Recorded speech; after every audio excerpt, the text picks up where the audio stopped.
Bien, damas y caballeros, tal como les había prometido, mi intención es poder revisar lo que sería la segunda parte del capítulo que les he dejado, en donde abarca justamente la segunda presidencia de Juan Domingo Perón entre 1952 y 1955, cuando finalmente el mandato se ha interrumpido por un nuevo golpe de Estado que se va a autoproclamar como Revolución Libertadora.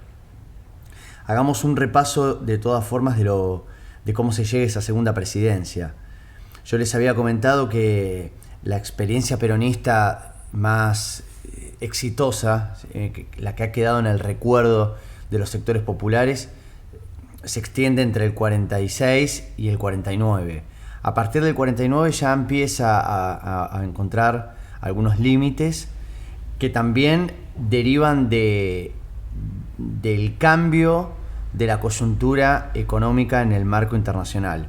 Recordemos que estamos en un mundo de posguerra, ingresando ya en lo que hemos denominado como Guerra Fría, y en donde Estados Unidos va de alguna manera a alterar el negocio, el comercio agroexportador de la Argentina, dado que con la implementación del Plan Marshall del año 1947, la Argentina queda relegada de poder colocar sus productos del agro en el mercado europeo. A eso se van a sumar otros elementos más, como ser 2 años de malas cosechas en el 51 y en el 52, en donde incluso se tuvo que elaborar un pan negro, un pan magro con mijo, debido a la escasez que había en la Argentina. Y claramente Perón va a tener que reorientar su plan económico para intentar dar respuestas a un agotamiento que estaba la Argentina, evidenciando. La segunda presidencia de Perón la tenemos nosotros en la página 56 del capítulo, en donde nos deja claro que Perón ya intenta avanzar un poco más sobre lo que solemos llamar como la peronización de las instituciones. Les comenté en clase esta idea de que el justicialismo, a través del Congreso, incluso se transforma en una doctrina nacional. Esta idea que el autor maneja es ese elemento de que el presidente Perón busca de hacer del Estado Nacional un Estado peronista. Esto lo pueden ustedes cotejar muy bien con las 20 verdades del justicialismo, que justamente están aquí en la página 56, en donde, como también charlábamos el otro día, queda muy claro que en el fondo el ideario máximo es que todo el pueblo argentino sea peronista, porque para un peronista no hay nada mejor que otro peronista, básicamente. Sigo pasando las páginas, tengo yo el texto aquí conmigo, les recomiendo que ustedes hagan lo mismo. Nos comenta cómo también hay un ingreso. En verdad ya el peronismo estaba ya dominando totalmente lo que era universidades y educación en general, pero también aquí nos comenta cómo imágenes de Perón y Evita se multiplican en libros de lectura de escuela primaria. Lo hemos charlado eso también en clase.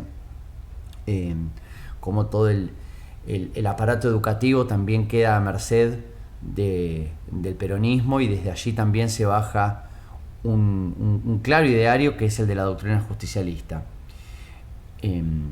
Mencionando aquí también el término de la comunidad organizada, creo que lo habíamos charlado en clases también con Brown el otro día, en esto de hacer de cada estructura un espacio del partido justicialista, ya no solo con la CGT, sino también fomentando la Confederación General Económica, lo mismo en el marco universitario, en los colegios secundarios. Complementa esta idea que venimos mencionando recientemente de hacer de la Argentina un gran país peronista, en torno a ese ideario justicialista. Bien, luego para la página 59 y 60 nos habla un poco del rol de la oposición, una oposición totalmente debilitada y desarmada, debido a que el mismo peronismo le fue relegando espacios. Y al mismo tiempo eso empezó a generar internas dentro de los mismos partidos, del socialismo, del comunismo, de la Unión Cívica Radical, que contribuyeron con el fortalecimiento del peronismo. Es decir, que no supieron ejercer ese rol de oposición, por lo menos hasta el año 55, pero también porque había un Estado que se lo impedía, lógicamente. La muerte de Eva fue un golpe verdaderamente duro para Perón en lo personal y para el peronismo como movimiento y como partido. En clases habíamos charlado esta idea que Perón forja una vez que llega a la presidencia, de él ser la cara visible del gobierno y que Evita fuese la cara visible del partido, como alguien que intercede entre el pueblo y Perón, como si fuese una especie de santidad, digamos, al cual se le reza para interceder justamente por el Dios que sería Perón. Bueno, esa figura, al desaparecer con la muerte de Eva en el 26 de julio del 52, deja un vacío notorio e importante. De la misma manera, también es evidente el cambio que hay en el entorno, en el gabinete que conforma la segunda presidencia, el segundo gobierno de Perón, con personajes que de pronto no tienen la misma sapiencia política.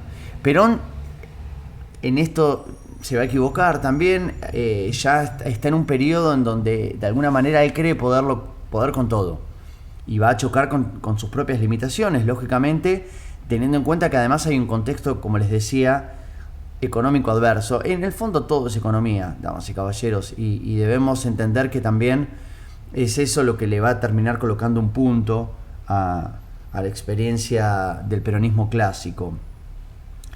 En el 53 explota un caso de corrupción alrededor del hermano de Evita, que va a generar un apoyo masivo al gobierno se congrega nuevamente en la Plaza de Mayo una reunión de toda la esfera, digamos, obrera, y en ese mismo acto explotan 2 bombas. Esto ya nos está un poco evidenciando el cambio en el marco político. Hay evidentemente esa oposición que estaba silenciada y controlada, bueno, comienza ya a esbozar cierto descontento. Frente a este acto terrorista, esa misma noche sale el sector obrero, lógicamente, a repudiar con más violencia, podríamos decir, estas 2 bombas, a través de quemas de locales de partidos opositores, del mismo Jockey Club, cuya filial no estaba donde hoy se encuentra, en el barrio de Recoleta, sino que estaba en el centro. Recomiendo para esto ver la película documental Los Corroboradores, que hace una lectura interesante de esta quema del Jockey Club. Quedará para más adelante en todo caso. Pero lo cierto es que ya para el 53 queda claro que comienza a haber voces de disidencias. Vamos a lo sustancial de todo esto. Perón intentando maniobrar en este marco económico desfavorable. Bien, va a iniciar un acercamiento a los Estados Unidos. Incluso para este mismo año 53 llega el hermano del presidente de Estados Unidos, Milton Eisenhower, y comienza un poco a confundir el accionar de Perón, porque todo esto estaría yendo en contra de una de las grandes banderas del peronismo, que es la independencia económica. Perón pretende firmar contratos petroleros justamente con la Standard Oil de Estados Unidos. Y como digo, esto confunde muchísimo porque atenta contra dicha independencia económica. Pero ¿por qué Perón hace esto? Bien, porque a partir de esta crisis económica, bueno, Perón chocó con la limitación del plan que había esbozado en el primer plan quinquenal. Y es que si la Argentina deja de poder comprar maquinaria en el extranjero, no tiene cómo producir, porque la apuesta del primer plan quinquenal es una apuesta a solventar lo que es la mediana y pequeña industria, que, como les comenté, generaba mucha mano de obra y no tenía mucha maquinaria. Pero la maquinaria que necesitaba para impulsarla no se generaba acá, venía de afuera. Por ende, si la Argentina empieza a quedarse sin reservas, que es lo que está sucediendo a comienzos de la década del 50, eso hace que no pueda importar. Y si no puede importar, al mismo tiempo esa pequeña y mediana industria se detiene. De allí que Perón lo que hace es un llamado a la austeridad. Así es conocido este periodo, es la hora de la austeridad, es el momento de ahorrar. La población obrera, lógicamente, responde al llamado, porque está totalmente identificada con Juan Domingo Perón. La intención es vencer a otro de los grandes flagelos que para nosotros es moneda corriente. No solo la Argentina está teniendo, está atravesando un periodo de déficit fiscal, lógicamente, está gastando más de lo que ingresa. Y esto conlleva a una viejísima problemática que es la inflación. ¿Cómo hacer para lidiar con dicha inflación? Perón evita devaluar, que es uno de los grandes artilugios que nosotros los conocemos de memoria, porque entiende que eso va a afectar de lleno a la canasta básica de los trabajadores. Entonces de allí que lo que dice es gastemos menos, para lo cual, para intentar controlar esta inflación, lo que hace es tomar algunas medidas que sí son ortodoxas en el marco económico, como ser el congelamiento de precios y de salarios. Es decir, durante 2 años él pretende que los precios suban hasta un tope y ya no se toquen más. Y lo mismo con los salarios. Suspende, de hecho, las denominadas paritarias. Lo que Perón tiene a favor, que no va a tener el resto de los presidentes que tome estas mismas medidas, es el sector obrero, que responde sin movilización, sin paro y sin huelga. De hecho, Perón no va a tener ninguna en ninguna de sus 2 presidencias, ¿sí? Y podríamos decir que el mecanismo resulta ser efectivo. Si yo les dije que hasta el 49 tenemos la mejor expresión del peronismo en el marco económico, político y social, la crisis más fuerte la tiene entre el 50 y el 52, con esta descripción que yo les estoy arrojando a ustedes. Sin embargo, con este viraje que él hace en lo económico y con la implementación del segundo plan quinquenal, para 1953 la crisis económica comienza a no estar tan acelerada, desacelerarse, eso quise decir. ¿En qué difiere el primer plan quinquenal del segundo plan quinquenal? Bueno, nuevamente Juan Domingo Perón se da cuenta que es necesario darle al campo argentino, que en el fondo termina siendo el gran sostenedor siempre de la economía de nuestro país, volver a darle impulso. O sea que en el presupuesto nuevamente el sector agropecuario es el que vuelve a recibir grandes partidas de dinero, dado que se entiende que se lo ha castigado demasiado y nuevamente necesitamos de ese campo básicamente para poder volver a traer la divisa extranjera básicamente. Y lo que también estaría claro es que esa industria liviana que había sido estimulada, bueno, es momento ya de dejarla un poco stand-by y comenzar a apuntar a una industria de base, que era un poco la idea original, ¿sí? Que la industria por sustitución de importaciones merme y que dé paso a una industria pesada, porque la crisis económica dejó al descubierto eso, que al no contar con una industria pesada, la Argentina, en caso de una crisis económica, no cuenta con la capacidad para abastecer de maquinaria al resto de las industrias.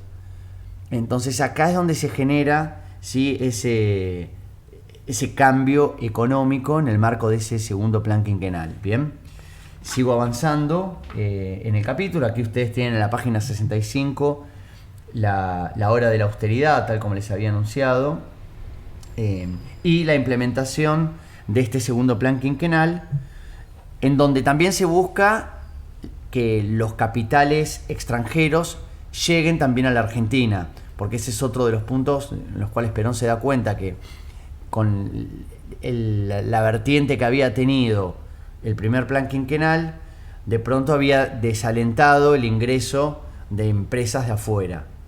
Y eso es lo que requiere ahora nuevamente para continuar dándole impulso a la economía de nuestro país, básicamente.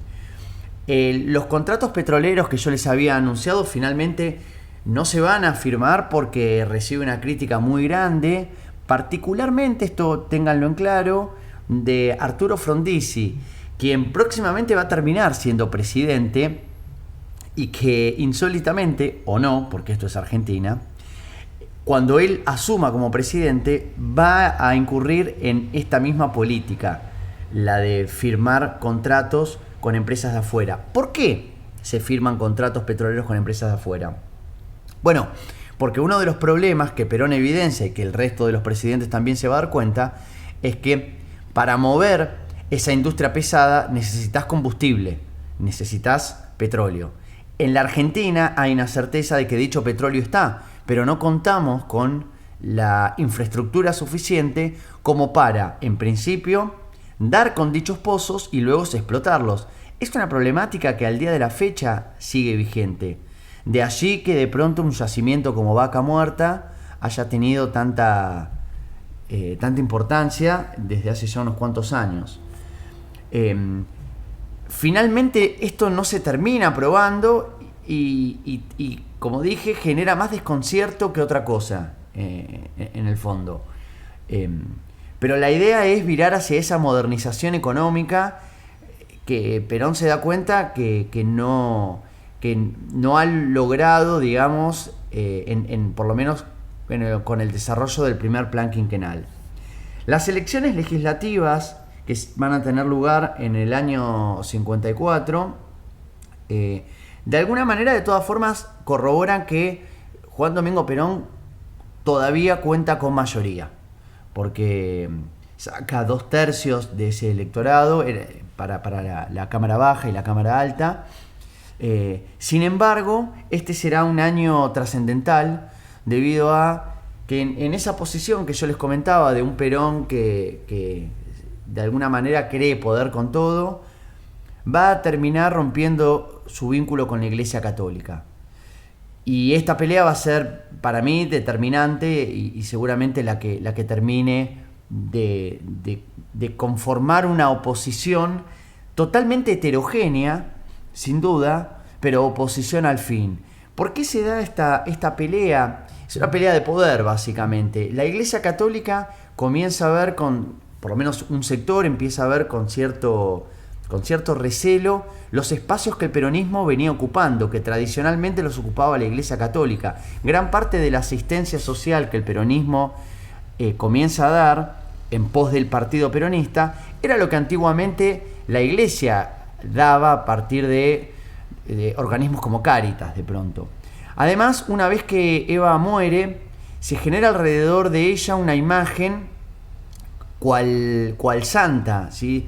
De hecho, se la va a nombrar como jefa espiritual de la nación, con una devoción cuasi religiosa, lógicamente no avalada por la Iglesia Católica. Esto también empieza a generar cierto murmullo y particularmente tendremos como hay un sector que insiste en conformar un partido demócrata cristiano. Juan Domingo Perón, al darse cuenta del rumbo que parte de la Iglesia está teniendo, declara que hay ciertos sacerdotes que están totalmente apartados de su labor como pastores, los critica, los cuestiona, ¿sí? E insiste en que el justicialismo, como doctrina, incluso hasta vendría a ser la fiel expresión del cristianismo. Es decir, su propia doctrina refleja mejor los ideales católicos que los que esboza la misma Iglesia Católica, o por lo menos parte de ella. Como verán, hay un crecimiento en la tensión de ambos sectores. Y no quedará en esto. Perón avanza quitando parte de las cosas que le había dado la Iglesia, como ser la enseñanza religiosa, permite el divorcio en la Argentina, al mismo tiempo habilita locales para el ejercicio de la prostitución. Todos estos son claras señales de, digamos, de quiebre, de demostrar quién tiene más poder, básicamente. Y en la Argentina, además de los años 50, tengan en cuenta, la Iglesia Católica es un actor preponderante, que va más allá de lo religioso. Al mismo tiempo va a prohibir todo tipo de manifestación religiosa, la cual veremos cómo prontamente va a ser puesta en jaque en la celebración del Corpus Christi del año 55. Asimismo, Perón comienza también esto ustedes lo tienen en alguna imagen allí en la página 69, a frecuentar los círculos de la Unión de Estudiantes Secundarios, en donde está permanentemente rodeándose de mujeres de la edad, digamos, del colegio secundario. Empiezan a correr rumores de que sale en parte de este sector. Empieza como también a ensuciarse un poco su imagen, y todo esto además apartado de ese ideario católico, ¿no? Lógicamente. Para 1955, entonces, tal como les dije, tenemos ya el montaje final, como dice algún cantante, que no es tan curioso en este caso porque era algo que se veía venir. El 8 de junio, desobedeciendo, lo establecido por el peronismo, de prohibir las reuniones religiosas, se lleva a cabo la tradicional marcha de Corpus Christi, que en verdad es utilizada como marcha de oposición. Insólito caso, porque a dicha marcha va de pronto a concurrir también el Partido Comunista, nada más antirreligioso que el comunismo. Sin embargo, es una marcha que se usa como voz de desencanto contra el peronismo. ¿Quién sería esta oposición? Todos los partidos políticos. Fuertemente tenemos a la Unión Cívica Radical, con dos personajes que ya habían competido con Perón en la elección del 52, Balbín y Frondizi, que en los próximos años van a tener una participación muy, muy marcada en la política de nuestro país. La Iglesia Católica, lógicamente, la Armada Argentina, con quien nunca había tenido buena relación, e incluso parte, también pequeña, pero parte del ejército argentino. Lo mismo sucederá con la recientemente creada Fuerza Aérea, las últimas de las tres armas en crearse.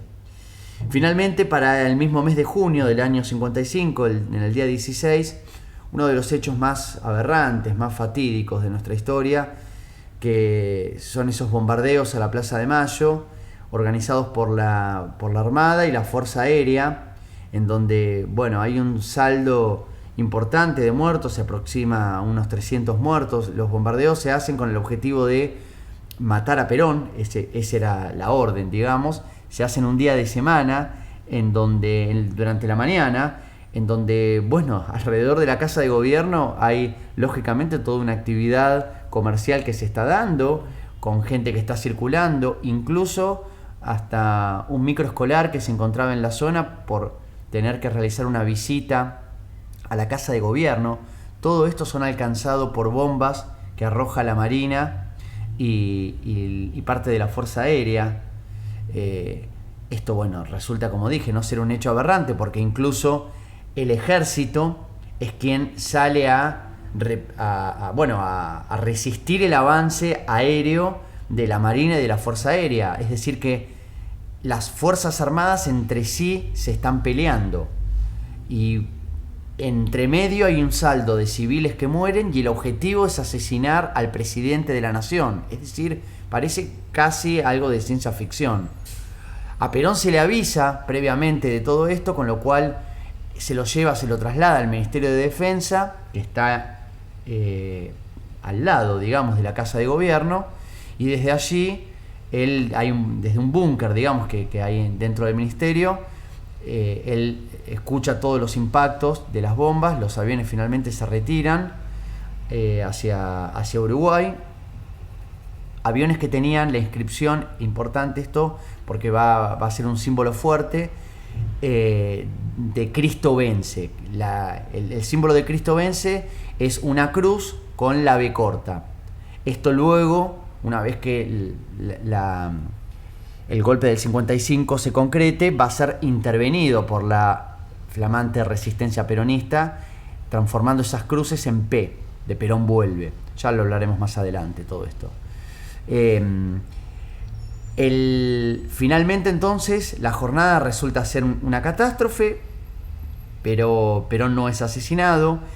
Intenta dar algunos gestos de reconciliación, libera presos políticos que había de la oposición y da un discurso en donde intenta presentarse a él ya no como el presidente de un movimiento, sino como el presidente de todos los argentinos, tanto de los que lo apoyan como los que no. Sin embargo, para los meses siguientes, en agosto, incurre en un nuevo discurso muy conocido, el más violento que uno puede encontrar de Perón, de los que ha dado en forma pública, en donde indica que en verdad hay que utilizar la violencia. La violencia ha sido utilizada contra el pueblo y por ende entonces debemos responder de la misma manera. Y que incluso cada uno de los nuestros que caerán 5 de los de ellos. Un mensaje tremendamente fuera de marco y mucho más teniendo en cuenta que es el presidente de la nación. Cuando él da este discurso, entonces ahí sí, la parte de las Fuerzas Armadas que digamos estaba en oposición al peronismo entienden que ha tocado un límite y solo un golpe de Estado puede encauzar el curso de la Argentina. Desde Córdoba, en septiembre del mismo 55, entonces se pone en marcha el golpe de Estado, autoproclamado como Revolución Libertadora, que terminará con el segundo gobierno de Perón y que iniciará el largo exilio que recién lo traerá a Perón nuevamente a pisar suelo argentino en el año 1972 y definitivamente en el 73, es decir, ya al final de su vida, teniendo en cuenta que Perón muere en el 74. A partir del 55 se abre un nuevo periodo totalmente distinto en la historia de nuestro país que iremos intentando comprender en las clases que nos queden, ¿no? De aquí en el resto del año. Bueno, hasta aquí la síntesis de lo que ha sido el segundo gobierno de Juan Domingo Perón. Espero haber sido lo más claro posible y buen fin de semana.